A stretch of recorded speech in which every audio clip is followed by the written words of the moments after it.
Ça y est, c'est la 6e émission du talk show. Bienvenue à vous. Et ça y est, c'est reparti avec 2 invités d'exception, Pierre et Baptiste. Quelques mots avant sur le talk show. C'est une émission qui parle d'entrepreneuriat, qui parle de communication, qui parle business. C'est une émission qui met en avant surtout les entrepreneurs ici dans les Hauts-de-France. Et on a Reutech aujourd'hui avec Hugues et Louis. Bienvenue les gars, bienvenue chez nous. Merci beaucoup. Merci de nous accueillir. On est ravis de vous recevoir. Est-ce que vous pouvez pitcher pour démarrer? C'est un peu la tradition chez nous. En 30 secondes, pas une seconde de plus. Qu'est-ce que c'est que Reutech? Ouais, bien sûr. Reutech, en fait, c'est très simple. On propose une alternative aux cartons et au plastique qui sont envoyés systématiquement en e-commerce ou en flux logistique interne. Donc, on travaille avec les entreprises pour amener une solution nouvelle qui est l'emballage réutilisable. Nos emballages réutilisables sont faits à base de textiles revalorisés. On va aller chercher des chutes d'usine, des matières premières existantes qui sont pas utilisées pour les transformer en emballage réutilisable et ainsi éviter du déchet dans la logistique. Ça peut se matérialiser très concrètement comme je suis client, je commande chez Decathlon par exemple, j'ai le choix d'être livré en emballage réutilisable, je fais le choix d'être livré en emballage réutilisable, je reçois mon produit de manière tout à fait classique, ça ne change rien à l'expérience, ou alors c'est plutôt unique parce que pour l'instant c'est assez nouveau, on espère que ce sera démocratisé demain. Et le but c'est simplement de le replier, de le mettre dans une pochette de retour qui est déjà pré-affranchie, donc pas de bordereau à mettre, rien à payer, je n'ai plus qu'à le déposer en boîte aux lettres. C'est un peu de la consigne en fait, non? Alors on se rapproche sur la logique, mais on fait pas de consigne d'un point de vue financier. Okay. C'est pas cette chose. Nous on va conseiller l'enseigne à trouver une contrepartie qui permet de matcher un maximum de taux de retour. Mais la consigne est une des options. Il y en a plein d'autres. En fait, Pierre dit souvent je préfère être le Père Noël que Père Fouettard. Ça tombe bien, c'est la période. Mais en gros, on le dit toute l'année, mais là on est en décembre donc c'est parfait. La logique de consigne, elle est vraiment sur une logique de tu me donnes et je te rends pas si tu me rends pas. Donc il y a une logique rouge un peu, mais il y a des logiques bleu comme par exemple point de fidélité, avantage client, ça peut être des bons d'achat, ça peut être juste un grand merci. En fait, ça a beaucoup d'importance pour quelqu'un qui fait un acte. Enfin voilà, donc il y a plein d'autres astuces pour fidéliser ou pour maximiser le taux de retour. Alors pourquoi justement à quoi ça sert l'emballage? Juste avant, c'est quoi vos rôles dans la boîte pour que les donc gens Pierre et Baptiste, c'est ça pour les personnes qui nous regardent. Tout à fait. Donc Pierre, moi j'ai 27 ans, j'ai rejoint Baptiste il y a 1 an maintenant. C'est vrai. Ça faisait 2 ans qu'il était déjà sur le projet.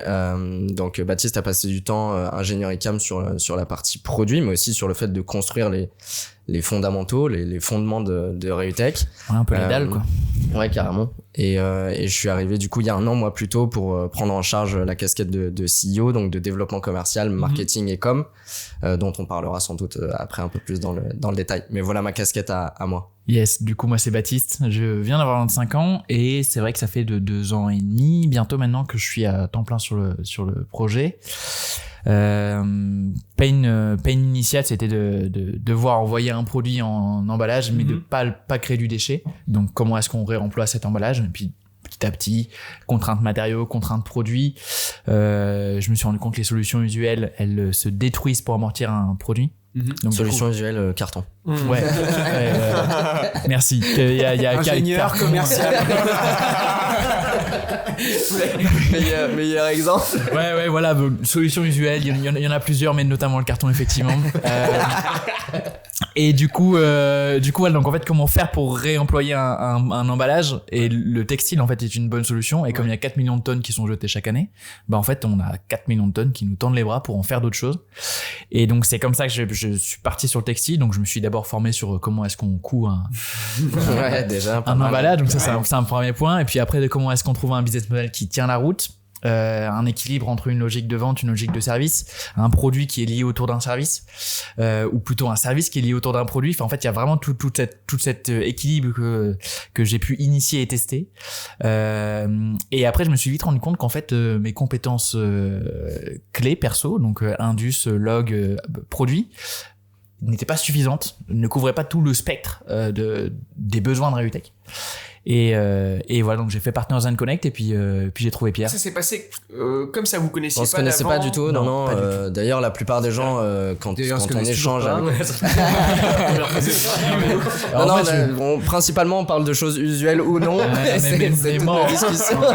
En arrivant ici, je pensais qu'il s'appelait Georges, mais non, du coup, c'est ça. Mais non, plus sérieusement, en effet, on se connaissait pas. C'est le mythique des fondateurs, quoi, en gros, c'est ça? Mais le Partners and Connect, c'est un bel event de la région de HDFID. Nous, ça a super bien marché, la preuve. Mais non, on se connaissait pas du tout. Donc, vraiment, notre première rencontre a été de toute façon portée sur Reutech, sur l'entité en tant que telle. Et ça nous facilite beaucoup la vie aujourd'hui. On est très potes, mais on a d'abord été associés. Et cet ordre-là, il est assez intéressant. Là où vous êtes potes avant, j'imagine. Pas dire pote non plus, quoi. On l'est plus, du moins. Il y a un avant et un après, quoi. On a démarré sur un projet associatif, donc on n'était pas associés, mais on bossait ensemble, si tu veux. Ok, ouais, donc même principe, ouais. Ouais, c'est un peu le même principe. Vous êtes rassemblés autour d'une entité, quand même. D'une cause. C'est usuel, c'est bien dit, ça. C'est bien dit. Toi, t'as quel rôle, Max? Et du coup, juste pour revenir là-dessus, ça fonctionne comment le business model de Reutech? C'est-à-dire que, est-ce que c'est un peu le modèle traditionnel, un peu à la Raja, où les entreprises achètent du carton, c'est une charge qui permet d'expédier, donc du coup de faire du chiffre d'affaires, ou est-ce que ils louent de l'emballage recyclable? Ça fonctionne comment, Reutech? Justement, nous on se bat face à cette habitude qui est d'acheter, jeter, acheter, jeter, acheter, jeter. Et c'est notre créneau justement, c'est d'amener ce qu'on appelle l'économie circulaire. Notre métier, c'est de faire des produits qui durent. Donc en tant que tel, déjà sur le choix du textile, on a un cahier des charges drastique pour faire en sorte de choisir le bon textile qui résiste à l'abrasion, etc. Donc en tant que tel, déjà avoir un produit qui puisse assumer cette rotation-là et qui puisse faire un maximum de cycles. À côté de ça, Baptiste parlait de l'aspect serviciel qu'on offre. On construit un modèle pour que ça puisse aussi circuler le plus longtemps possible, donc par de la maintenance, par de la réparation, par du nettoyage. Soit ça passe sous couvert de vente, donc on peut aussi vendre les emballages réutilisables, mais on va s'assurer avant vente qu'il y a bel et bien un schéma logistique qui permet la rotation. Sinon, ça a pas d'intérêt, on fait que remplacer l'emballage à usage unique sur un produit plus cher, puisqu'il est plus solide. Il est fait pour durer. Donc s'il n'y a pas la logique de cycle dans notre modèle, ça peut pas fonctionner. Et à côté de ça, il y a tout l'aspect location, où en fait ça c'est quelque chose qu'on a développé là sur l'année, sur le début d'année 2023, qui est de plutôt d'avoir une vente one shot, d'avoir un système récurrent, donc de log, donc dans un prix compris par emballage, par location mensuelle. T'as l'ensemble de la boucle qui est comprise, et donc d'un point de vue client, je suis tranquille, je passe par Reutech, et en plus je peux offrir une solution de livraison éco-responsable à mes clients. Ouais. Okay. En fait, on est vraiment sur un changement de paradigme. Ce qu'a dit Pierre sur l'économie circulaire, c'est tout à fait ça en fait. Économie linéaire, c'est vraiment, pour faire vraiment le parallèle des deux, c'est on achète un produit, on le consomme, on le jette, et on revient au début pour dire j'achète un produit, je consomme, je jette, et on fait ça de manière continue. L'emballage réutilisable, c'est complètement autre chose. C'est une démarche qui est très différente, qui peut avoir des équilibres différents. Donc en fait, les KPI qui sont pas les mêmes. On va faire attention au taux de retour, on va faire attention au délai moyen du retour, on va faire attention à la protection du produit. En fait, on a différents points d'attention que sur de l'emballage jetable. Et nous, notre but, c'est de conseiller tout ça. C'est de conseiller, de mettre en place.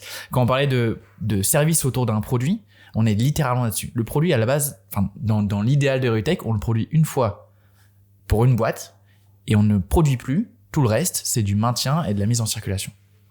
Ok. Voilà. Et c'est du textile, c'est des emballages personnalisés? Oui. Ouais, tout à fait. C'est aussi une grosse particularité par rapport aux autres concurrents qui commencent à s'initier et à pénétrer le marché. Ouais. Ça se passe comment? Alors c'est notre choix, c'est notre positionnement, c'est purement stratégique parce que moi c'est aussi venu très naturellement quand j'ai rejoint Baptiste. On a fait le tour du marché en effet et en fait le choix des leaders aujourd'hui qui ont été là plus tôt que nous, ils ont eu raison. Leur but c'était de faire du standard et d'inonder le marché avec une nouvelle solution. Ipli l'a très bien fait et leader aujourd'hui et porte un message et nous aide à justement créer ce marché. Et il faut leur accorder ça, ils ont fait un boulot monstrueux et ils ont le succès qu'ils méritent aujourd'hui. Ils sont vraiment porte-étendard.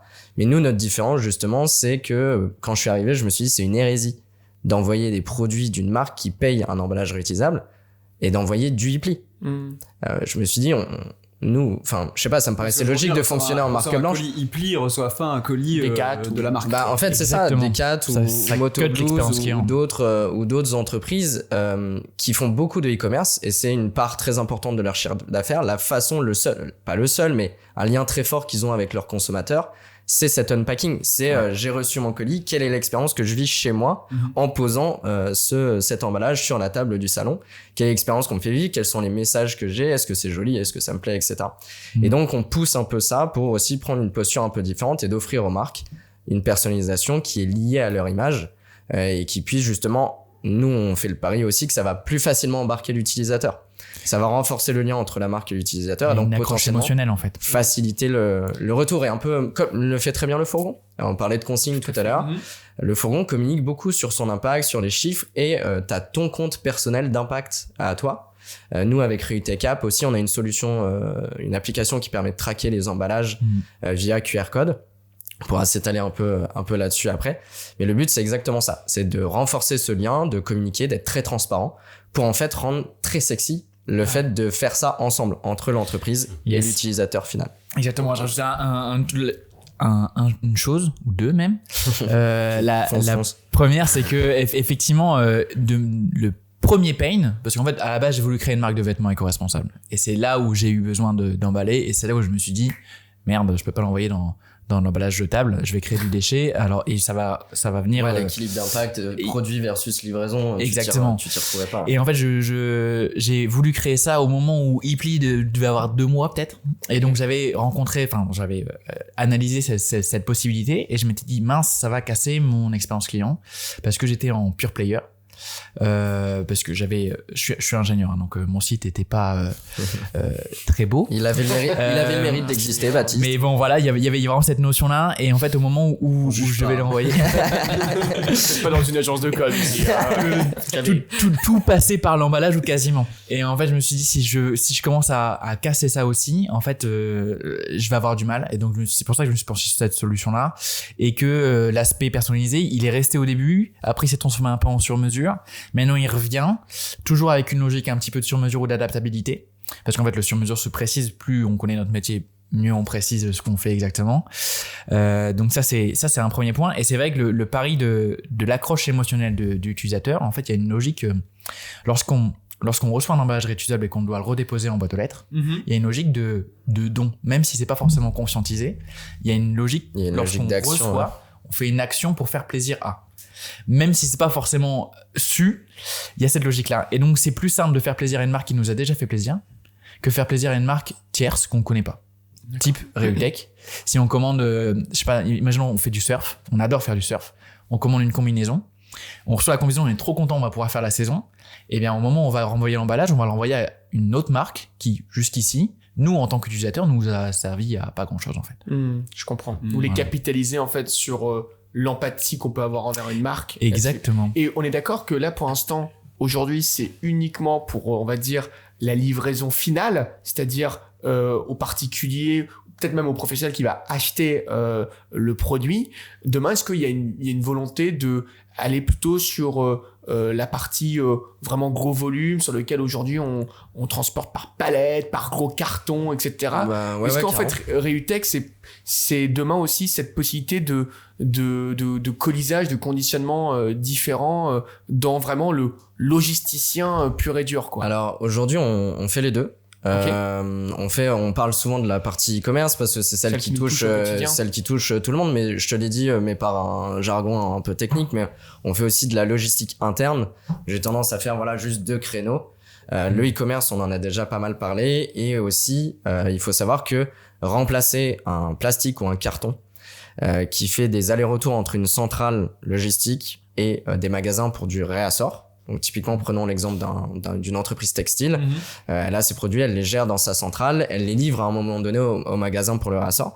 On a déjà discuté en effet avec des gros faiseurs de la région dans ces démarches-là pour remplacer 1 million de sacs plastiques. Et l'impact, non seulement il est génial, en plus de ça, il y a du volume, donc d'un point de vue business, c'est très intéressant.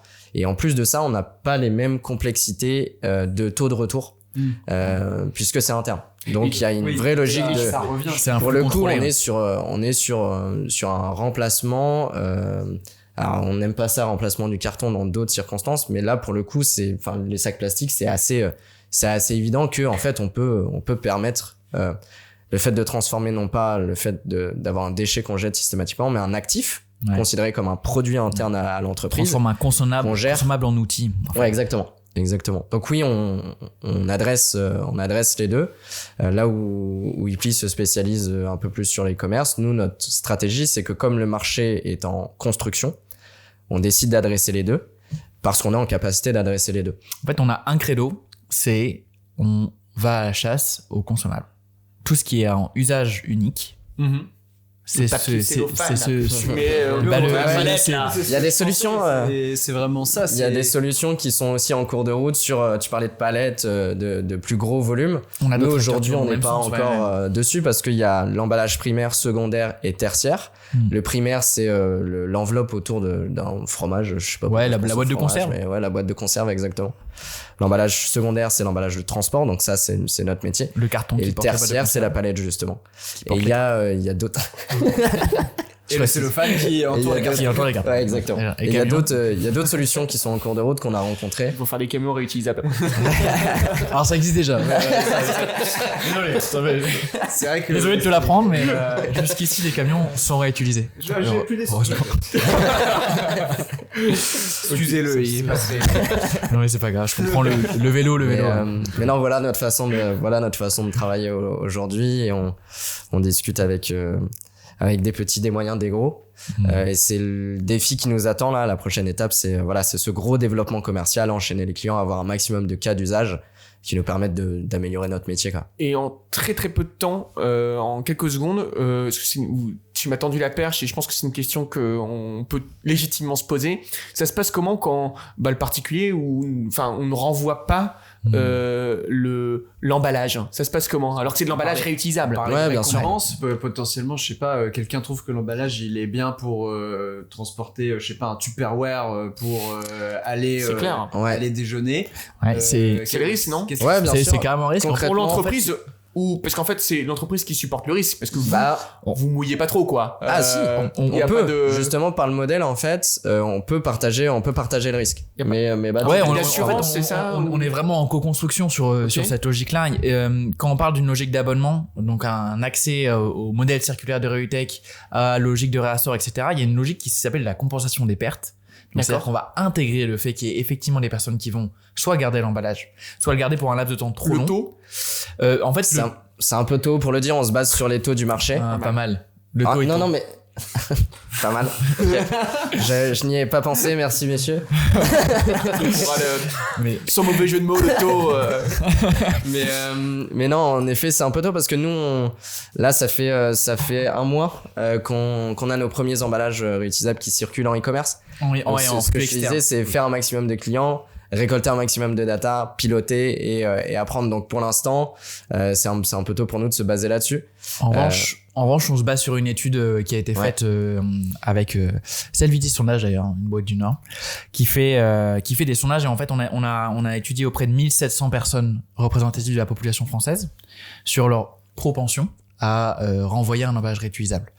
Et en fait cette étude nous montre que si c'est bien mené, on peut atteindre un 15% de taux de perte. Et donc c'est la base de nos calculs. En fait, quand on propose un abonnement, on va intégrer 15% de taux de perte. Et après, ça se pilote. C'est-à-dire que dès qu'on fait un contrat avec un engagement, donc je sais pas 6 mois, 1 an, en fait, on va définir dès le départ une fréquence à laquelle on va piloter ça. Ça peut être intéressant pour les entreprises qui sont en croissance, donc ils vont passer de 300 envois mensuels à 3000 envois mensuels. Donc c'est intéressant de piloter avec une logique d'échelle. Et il y a aussi la logique de taux de perte. C'est-à-dire que si on se rend compte que les taux de perte sont en hausse, il y a un effort de communication et de marketing à faire pour augmenter et répartir ce taux de perte qui, en fait, on est vraiment win-win. C'est-à-dire que nous, si l'entreprise a un trop gros taux de perte, eh bien, l'emballage réutilisable n'a plus de solution, n'a plus de sens. Ouais, tout à fait. Et du coup, on va perdre ce client. Donc, effectivement, on est quand même les deux pieds dedans.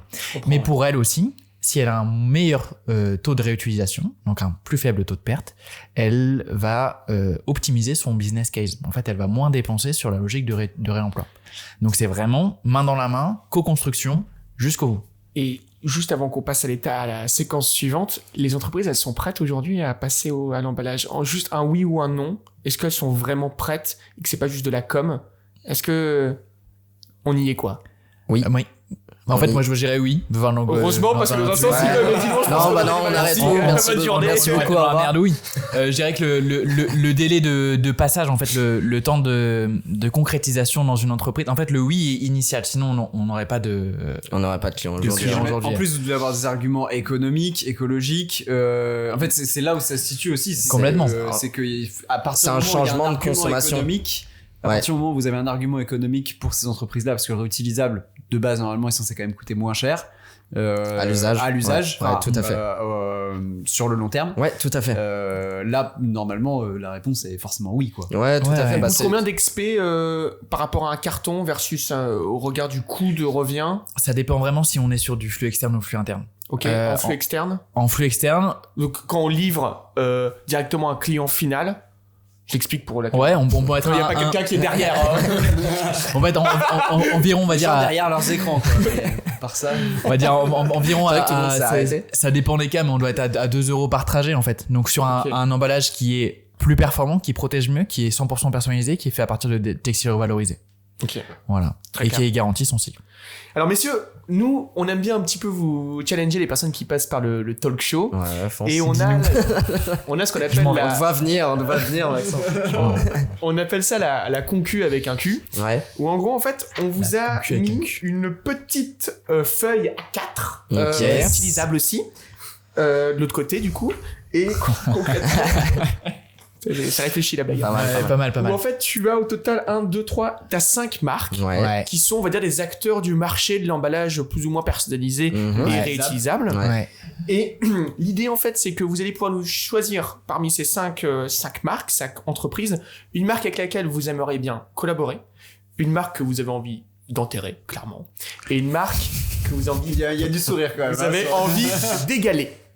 Donc, collaborer, enterrer, égaler. On a le droit d'avoir des discours différents. Ouais. Je sais pas, on va voir. Bah, je parlais naturellement d'Ipli tout à l'heure et déjà vous aviez perçu que dans la façon d'amener Ipli, on trouve que... Tu as dit que c'était une aberration. On salue les personnes d'Ipli qui nous regardent. Je pense que dans le égalé, je mettrais Ipli. Parce que Ipli aujourd'hui, c'est pas mal de salariés, c'est un beau chiffre d'affaires, c'est une belle ambition européenne. Ouais. Et on a un métier, comme on dit, complémentaire. Moi, je suis persuadé qu'on peut à la fois... J'espère égaler Ipli. Ouais, je mettrais Ripack sur un autre segment. Sur un autre, pareil, sur la logique d'égaler, voire. Alors pas de réponse de Normand ici, hein. Faut choisir, faut trancher. Hein. Choisissons Ipli, voilà. Ipli, pour égaler. C'est parti. Living Packets, on a un métier différent. Living Packets, ils ont un produit de fou. C'est un coffre-fort. Ouais. C'est un coffre-fort, donc ils se sont vraiment spécialisés sur les produits à très haute valeur ajoutée. Ils font de la high-tech, là où nous on fait de la low-tech. Ouais. C'est pour ça que moi je les mettrais dans alors vous avez dit collaborer, enterrer. Moi, et égaler. Ouais. Le égalé, c'est bon, du coup. Ouais, le égalé, on est ok. Si on doit choisir un enterré, moi, je choisirais Living Packets, no offense. Parce que on était obligé de faire un choix, désolé. J'ai eu la chance de pouvoir rencontrer Living Packets, d'ailleurs, pendant la construction de Réutech. Bravo, les mecs. Ouais, non, mais désolé. Non, mais c'est vrai, c'est un produit qui est assez incroyable, mais donc c'est des colis qui sont traquables pour ouais, c'est l'énorme bloc. C'est un énorme bloc, c'est une caisse 40-30-30. Alors ils ont deux modèles, je crois. Tailles, mais ça reste quand même un gros bébé. C'est fait en polystyrène expansé, recyclé, mais ça reste quand même du polystyrène expansé avec un écran e-link. Ouais, merci. Et un écran e-link, donc il y a de la technologie, il y a de l'électronique embarquée, donc il y a des métaux rares, il y a de la batterie. Il y a un coût carbone qui est quand même assez élevé à la production. En fait, c'est ça. Après, c'est réemployé, donc c'est lissé. C'est l'avantage du réemploi, c'est-à-dire qu'on peut faire même un gros bâtiment en béton. Il a un impact carbone énorme, mais s'il dure 150 ans, ça va. En fait, c'est vraiment une logique d'ordre de grandeur. Mais néanmoins, on est quand même sur une logique pour moi, l'emballage réutilisable n'a pas besoin d'être high-tech. Et rajouter de l'impact carbone sur le fait de casser la réparabilité, parce que dès qu'on rajoute de l'électronique, en fait, on augmente le risque de casse. En fait, de faire un produit simple, c'est parfois plus malin, enfin en tout cas c'est mon point de vue, que de faire un produit ultra high tech, surtout que dans les logiques de coûts, d'amorti, de business model, de solutions intéressantes ou pas. Après c'est pour ça qu'ils se sont positionnés aussi sur les produits à forte valeur ajoutée. Ils ont fait ça aussi parce que en fait les livreurs parfois sont pas forcément très respectueux. Enfin bref, mais nous nos emballages, ils ont fait ça aussi, je pense, parce qu'il y a ce problème là des livreurs. Complètement. Mais en fait, je parlais en même temps. Non, c'est compris. Je sais pas si on va nous comprendre, mais tous les deux. Pardon. Ça, c'est un autre sujet, ça.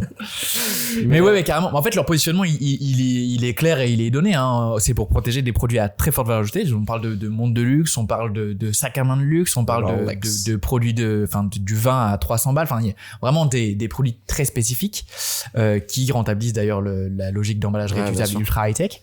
Mais c'est pas notre créneau. Ouais. Et avec qui vous collaboreriez alors du coup Je pense, si t'es d'accord, Pop-Up, je pense. C'est là où on se rapproche le plus, puisqu'ils ont aussi une logique en tant que tel d'avoir une démarche de produits plus poussée, de ne pas se suffire à la réutilisation, mais bel et bien d'avoir une démarche.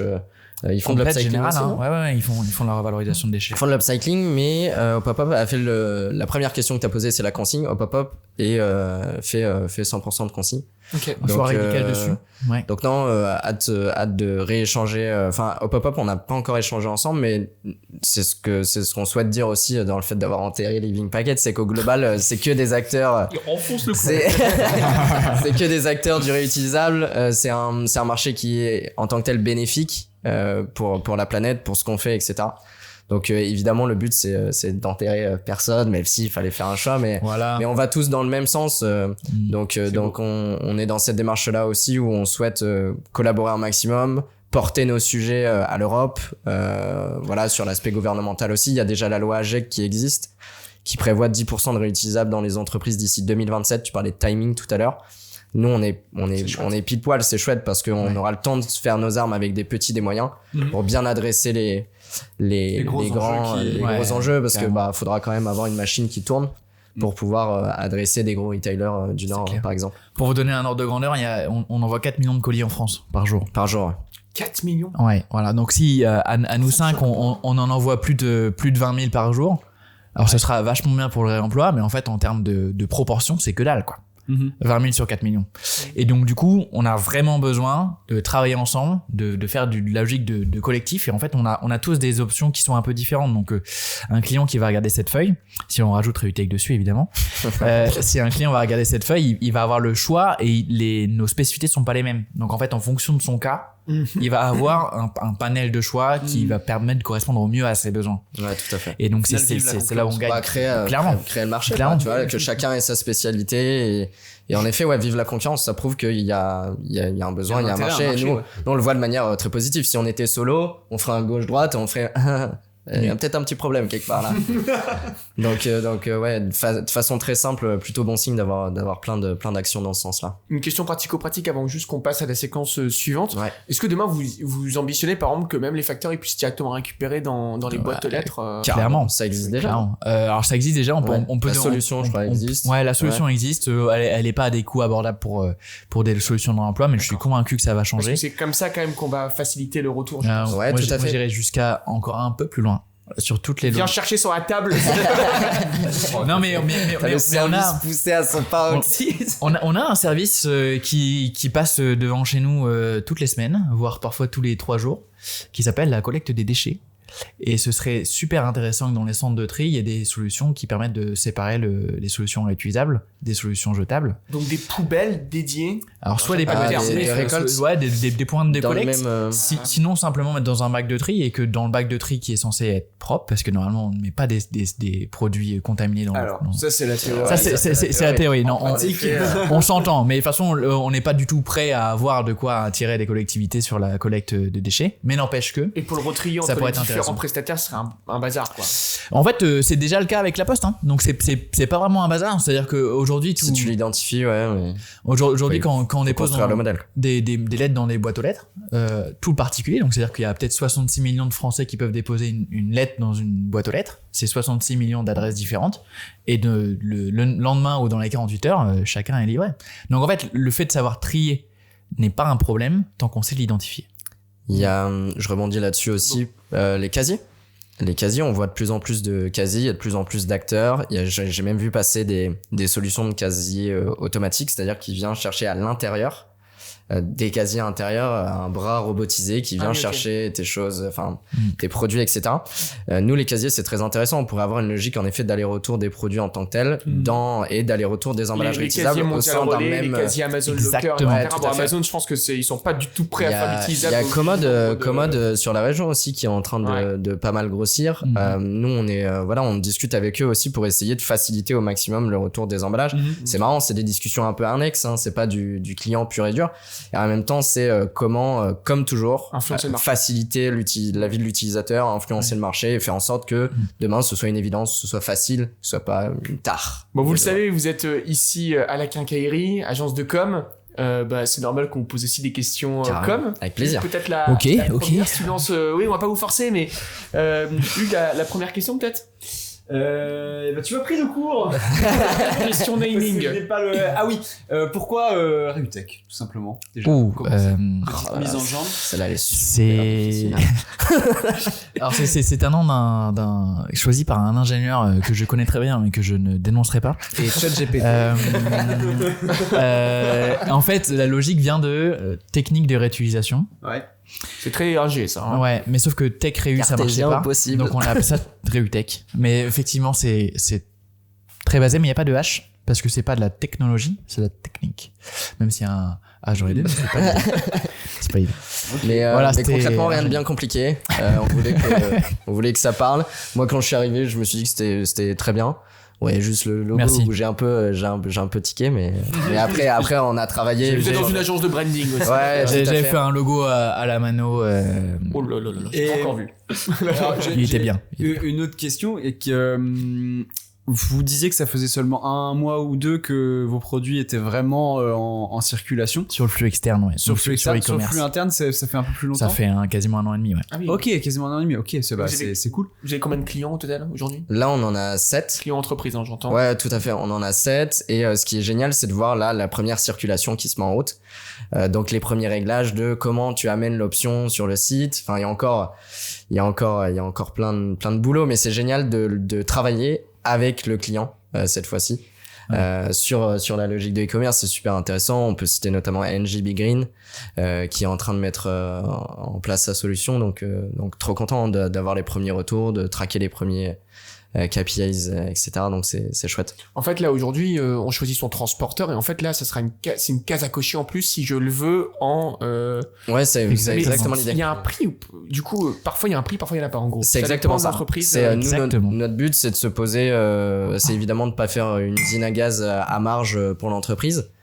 Donc voilà, de mettre, ça n'aurait aucun intérêt de mettre un emballage réutilisable à 3 ou 4 euros. Nous, on se dit juste, bah oui, ok, très bien, mais ça va pas être choisi, donc à quoi bon. En revanche, le fait qu'il y ait un partage et une logique d'embarquer un peu plus, parce que si je paye, peut-être que j'ai plus de proportions potentielles à être plus motivé aussi à le retourner. Ah, bien sûr. Enfin, ça dépend vraiment du choix de l'entreprise. Ouais, il y a vraiment une logique de philosophie derrière, en fait, sur comment est-ce qu'on perçoit la logique de réemploi. Est-ce qu'on l'aperçoit avec une logique de je te le prête et par définition, vu que c'est un prêt, tu me le rendras. Il y a la logique de je te le prête, mais donne-moi 1 euro quand même au cas où. Il y a la logique de je te fais une consigne carrément à 15 balles parce que comme ça si tu me le rends au moins un achat par contre. Ouais, non parce que consigne du coup c'est immobilisé et on te les rend si tu rends l'emballage. Mais c'est dans la logique où en fait je fais pas du tout confiance et du coup si tu me le rends pas c'est pas grave, je m'en fous, je peux racheter un nouveau. C'est ça la logique de consigne à la base. Et du coup en fait c'est vraiment une logique de philosophie du e-commerçant ou la e-commerçante qui souhaite passer au réutilisable, savoir comment est-ce qu'on fait. Nous, on est là pour l'aider, lui apporter un maximum de KPIs, lui dire, bah voilà, cette solution-là, elle marche bien sur cette typologie de produits, cette typologie de clientèle, celle-ci moins. Là, on te conseille de faire du 100% parce que ce sera plus simple sur tes flux. Enfin, en fait, il y a plein de petites choses. C'était quoi ta question, Hugues? Alors là, honnêtement, bluffé par la réponse. Ouais. La question, c'était Maxence qui l'avait posée d'ailleurs. Tout à fait. Et j'en ai une suivante. Waouh, C'est comment capacité de rebond. ils sont forts, c'est des tiroirs partout. Et concrètement, aujourd'hui, c'est quoi vos axes de com? Est-ce que vous communiquez du coup vous communiquez pas du tout au particulier qui va recevoir son colis. En fait, vous communiquez uniquement en B2B sur une solution personnalisée et évidemment éco-responsable d'emballage. Donc en fait, votre communication elle est 100% B2B. Non. Je m'explique. Tout ce qu'on va... La majorité de ce qu'on va produire, déjà notre premier réseau social c'est LinkedIn. En effet, on travaille avec les entreprises, c'est une évidence. On est bien suivi. Je pense qu'on bosse bien sur LinkedIn, ça a l'air de bien fonctionner. En revanche, Instagram par définition et à la fois ça peut être à la fois l'employé de la boîte qui juste sur son temps perso passe du temps sur Insta. Donc il y a de plus en plus de marques éco-responsables et e-commerce qui sont sur Insta et c'est un gros levier pour elles. Donc Insta, c'est un peu un mélange et donc par définition, on touche aussi l'utilisateur. Et nous, notre métier, en faisant des podcasts, en faisant de la presse, en faisant d'autres canaux de communication, c'est de faire beaucoup de pédagogie, d'expliquer ce qu'on fait. Et même si on n'a pas de démarche de communication directe avec l'utilisateur, le fait d'en parler autour de soi, d'expliquer ce qu'on fait, il est évident que notre façon d'adresser nos clients, c'est pas de faire du B2B pur, mais c'est de faire du B2B2C. Puisqu'on est obligé d'anticiper l'impact de l'utilisateur. Dans mes questions rendez-vous client, si je n'identifie pas la cible de mon client, j'estime que je fais mal mon métier. Parce que je dois anticiper le comportement potentiel de la personne qui va recevoir cet emballage. Donc, B2B2C plutôt et pas B2B pur en termes de canaux de communication. Ouais. Un commerce tripartite, donc il faut communiquer avec les trois parties. Ouais, tout à fait. Mais voilà, après peut-être qu'on... Notre premier angle, c'est en effet de se développer commercialement. Ça va passer par les entreprises. À terme, avec peut-être un peu plus de moyens, avec aussi un peu plus d'envergure de boîte, un peu plus d'envergure de posture aussi en tant qu'entrepreneur, nous, de notre côté. On pourra porter un message de plus en plus fort et de plus en plus tourner en effet vers l'usage et donc vers l'utilisateur. Et aujourd'hui, votre plus gros frein, c'est quoi? Ça va être, est-ce que ça va être la logistique organisée derrière, parce que du coup, ça rajoute une solution d'emballage potentiellement en entrepôt, etc. Est-ce que ça va être le prix? Est-ce que ça va être un autre facteur? Est-ce que aujourd'hui vous avez des freins techniques plutôt, ça, de ce que j'ai compris de ta question, sur les freins techniques, il y en a quelques-uns. On change de paradigme complètement. Donc les chaînes logistiques des e-commerçants, notamment des grands comptes, sont conçues pour accepter une typologie d'emballage. Ouais. Ça peut être des sacs plastiques, ça peut être des cartons, ça peut être des bacs. Et changer de solution d'emballage, ça modifie certaines choses.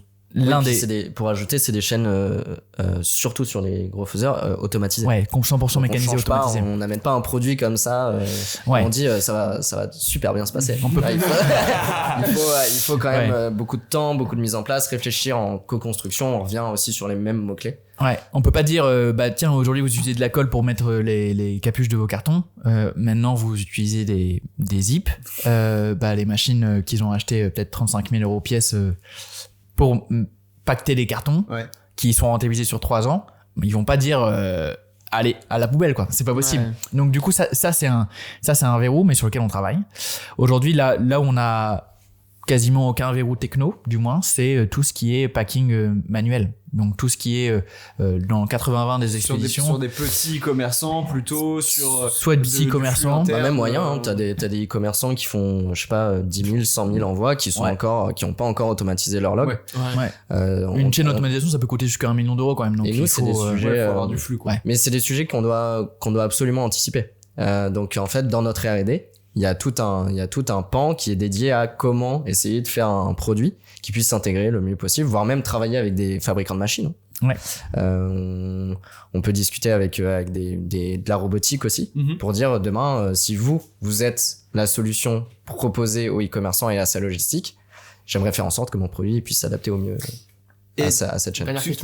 Ouais, tu parlais de l'usage unique des lois, etc. Vous faites un peu de lobbying du coup. Alors vous faites de l'éducation auprès du grand public pour que le sujet soit de plus en plus connu. Parce que moi personnellement, par exemple, j'ai jamais reçu un emballage réutilisable. Moi non plus. Mais ça va venir sur internet. Mais j'espère que ça va venir. Parce que je trouve que l'expérience est intéressante et l'impact intéressant aussi. Est-ce que du coup c'est plutôt votre plus gros levier aujourd'hui selon vous, c'est plutôt justement la législation, où là on voit par exemple sur les gobelets plastiques, sur les touillettes, les cotons-tiges, machin, ça il y a des grandes annonces qui sont faites sur ce genre de trucs. Sur les emballages un peu moins, mais est-ce que aujourd'hui ça peut être un gros levier pour vous le lobbying ou pas? En effet, J'ai discuté hier avec Emmanuel Macron. C'est une excellente question, Hugues. Nous, on est dans une logique où en effet, on a parlé de collectif, on a parlé d'impact. En effet, aujourd'hui, ce qui va pousser un maximum les grands comptes, c'est bel et bien la loi et la contrainte.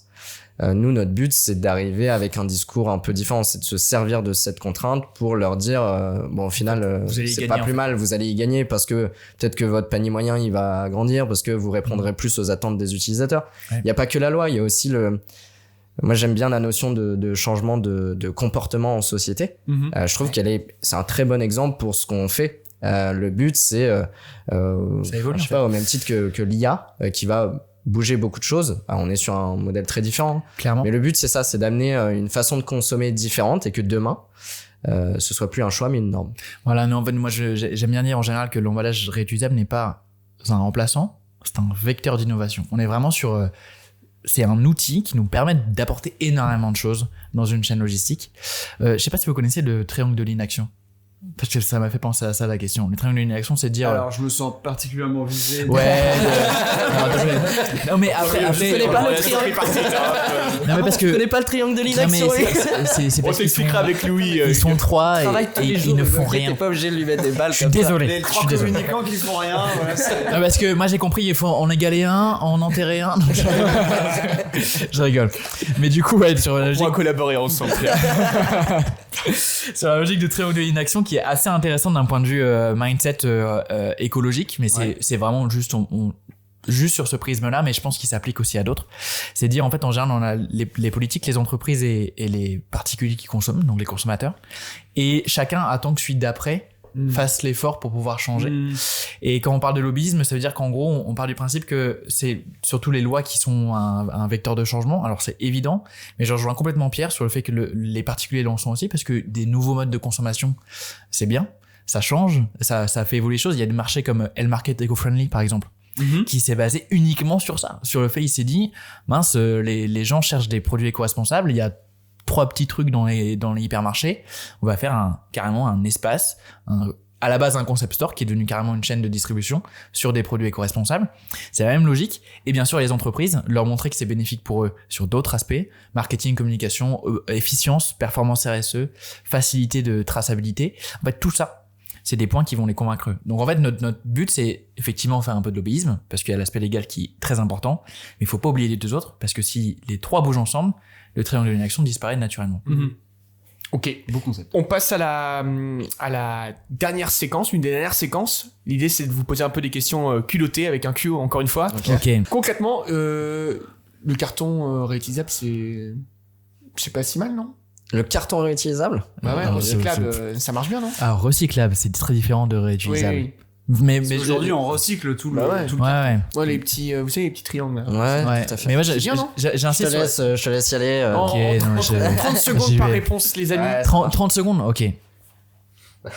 C'est parti. Alors, carton réutilisable, pour moi, ça n'existe pas parce qu'un carton ne peut pas être réutilisé. Je vous avais dit, les solutions usuelles se détruisent pour amortir un choc. Carton fait partie des solutions usuelles, donc elle se détruit, donc elle n'est pas réemployable en soi, ou du moins sur un 2, 3, 4, 5 cycles grand max, et après il ressemble à rien du tout. Donc autant dire l'expérience client est un peu foutue. Le but dans une logique éco-conception, c'est de considérer le recyclage à la fin, mais la fin la plus lointaine possible. C'est-à-dire que si on peut faire 2000 trajets avec nos emballages et après qu'ils soient recyclés, tant mieux. On a gagné. Là, le problème d'un carton, c'est qu'il peut faire 1 fois, 2 fois max, et après, il va devoir être recyclé. Donc, en fait, cet aspect, le recyclage a d'autres vertus vachement bien, genre, il évite la consommation de matières premières neuves, il permet d'éviter les gros déplacements de produits, c'est-à-dire qu'on recycle de manière générale locale. Dans le Nord, on a énormément d'enseignes de recyclage de carton, on a très peu de fabrication de carton neuf. Donc, il y a plein de petites choses qui sont super intéressantes sur l'aspect recyclage, mais l'aspect réemploi vient en complément et vient sur la logique d'augmentation de la durée de vie.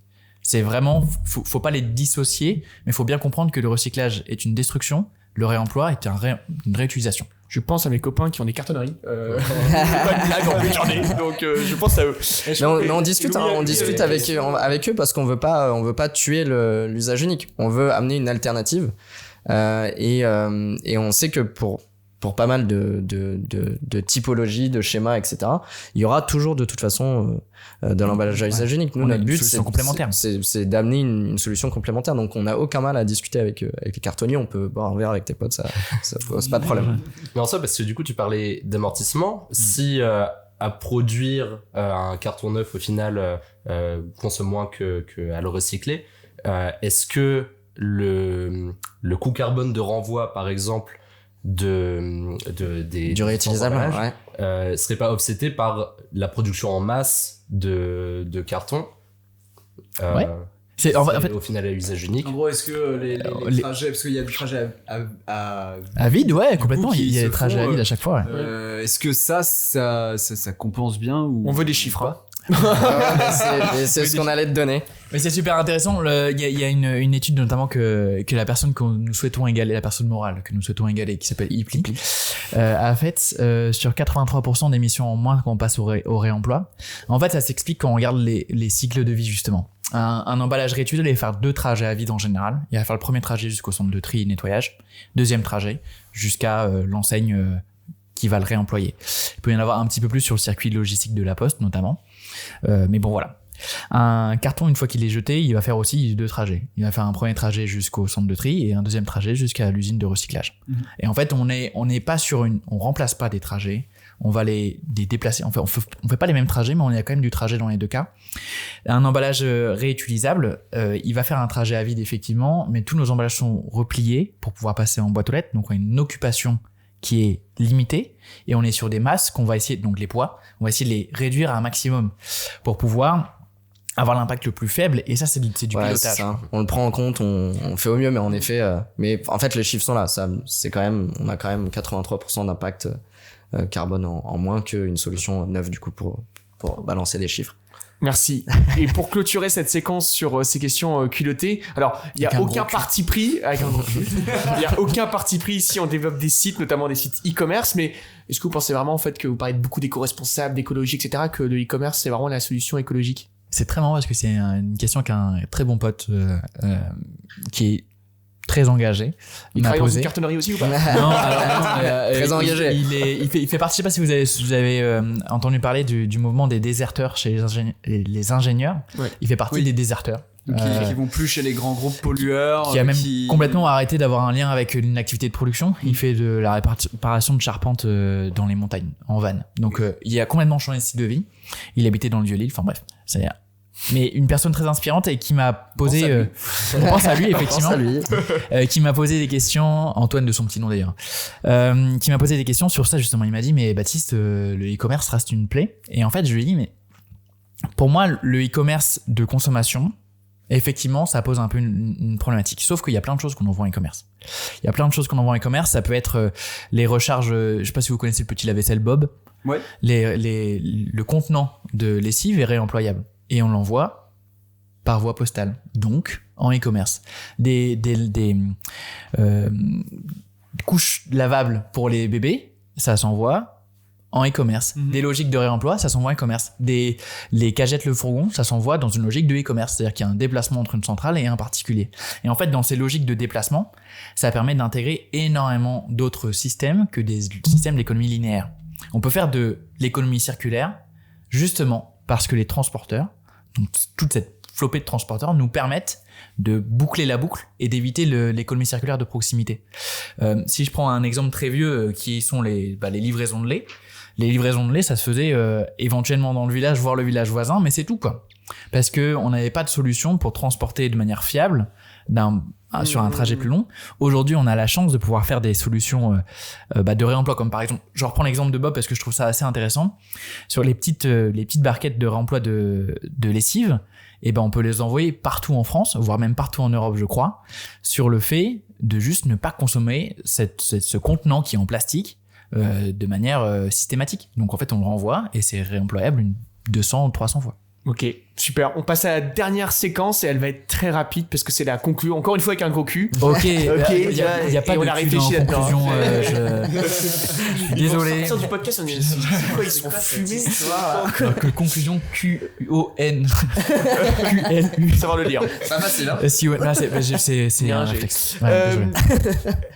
Oui. La conclue en un mot, Reutech demain, c'est quoi le goal, c'est quoi l'impact que vous voulez avoir Oui. C'est. si on se revoit dans 5 ans. Oh. C'est une proposition.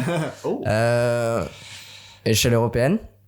Dans 5 ans, une belle entreprise sur la région. C'est important. On est tous les deux issus de la région.